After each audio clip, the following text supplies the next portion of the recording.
In this video, I will show you how I sculpted and painted this armored desert watcher from 1000's new trading card game. I sculpted this using some old brown Cosclay and painted it with cheap acrylic paint.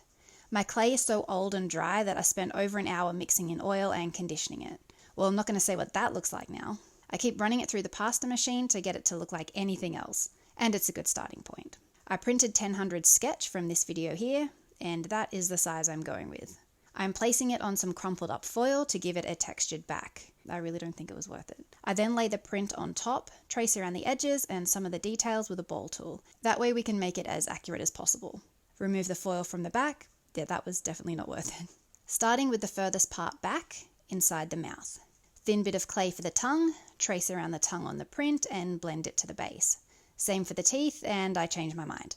Dig out a section first, then smooth it over. I have redone the tongue and teeth and sculpted a little dome for the third eye. I'm also sculpting some little points for this area later on. My youngest is sculpting his own armored desert watcher and my oldest is sculpting a house front. Looking good, darling. I like sculpting what you're sculpting. I know you do. And you're doing something different, aren't you, sweetie? Yeah. Very nice. Making some larger domes the size of the main eyes and then baking the base and the bits and pieces. That looks terrible. I clearly did not condition the clay enough. This is a reminder that everything goes through an ugly stage. It's hard to imagine that this will end up looking like this. Bake and bond to secure the third eye. Trace out a thin sheet, this one with the mouth and eye cut out, and carefully lay that on top. I have sketched out where the eyes will go and then I cut that top layer off. The pre-baked eyes will then get placed inside that hole. Roll out a piece for the bottom lip and shape it to match the reference. Bake it again and more bubbles. My bubbles. My son has finished sculpting his and it looks amazing. I have conditioned the clay some more and I have cut out the next layer to go on top. I ended up excluding the eye area for a moment while I work on the scaled armor forehead. I tried this weird tool to push in some impressions. The clay feels really soft and hard to work with. I need to invest in a new batch. But Not today! I tried smoothing it down with some Vaseline and an old paintbrush. I do not recommend. I then tried plumping it up with some bacon bond. Nope, moving on. That's future Nikki's problem. Roll out a thin piece for these bands here. A needle tool to score in some grooves. Nope, don't like it. Thinner grooves, much better. Now for that bit up there. Nice. Baked again and now working on the nose. I'm always comparing everything to the reference. I used a scalpel to define the cheekbones and back to the scaled armor. This time I'm cutting out individual scales and placing them on baking paper over the template. Still not what I'm going for.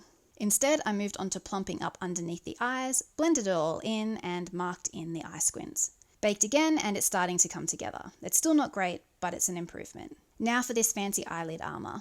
Press it into position, mark out the location for the spikes, a little bit of bacon bond and press them in. Baked again and I am now bulking up the sides so that the outline is consistent with the original artwork. The nose needs some reshaping, so I bulk it up and smooth it down. Okay, I really have to work on these scales. I'm adding small balls of clay and smoothing them into shape. That's so much better. The top section is before and the lower section after. Yep, I'm starting not to hate it. Rolling out some more thin pieces to add to the bridge of the nose and this thin flat piece for the tip of the nose.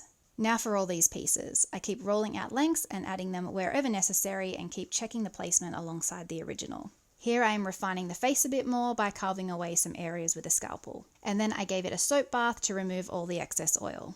I'm reasonably happy with the outcome. It's not as clean as my other sculpts, but considering the clay was soft, oily, baked with bubbles and was hard to work with, I think it turned out okay. Now to turn it from this to this.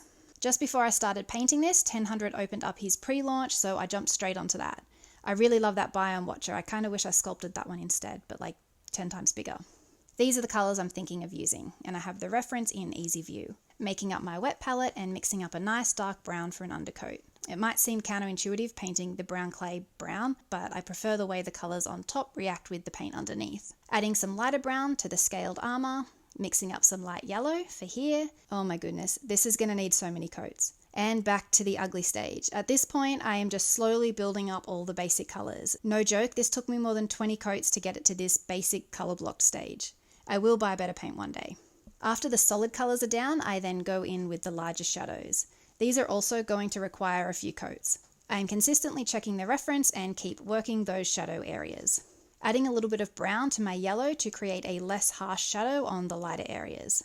Darkening the magenta for the shadows of these areas. This little eye is so small, but I still managed to add in some detail.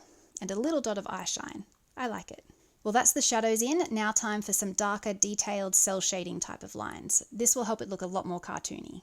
For this, I pretty much just outline everything. I have had plenty of practice with this technique.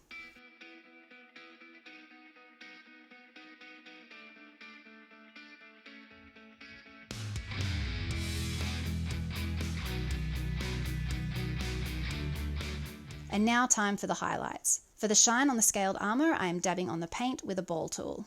And a tiny brush for the tiny lines. A little extra shine here and there, and it's done. The Primal Guide Kickstarter release is on the 7th of March, so definitely check that out. Don't ask questions, just do it. And these are the final results. Main takeaway here is that it is going to look ugly for a while. Look at this. And this. But believe in yourself, and it will get there in the end.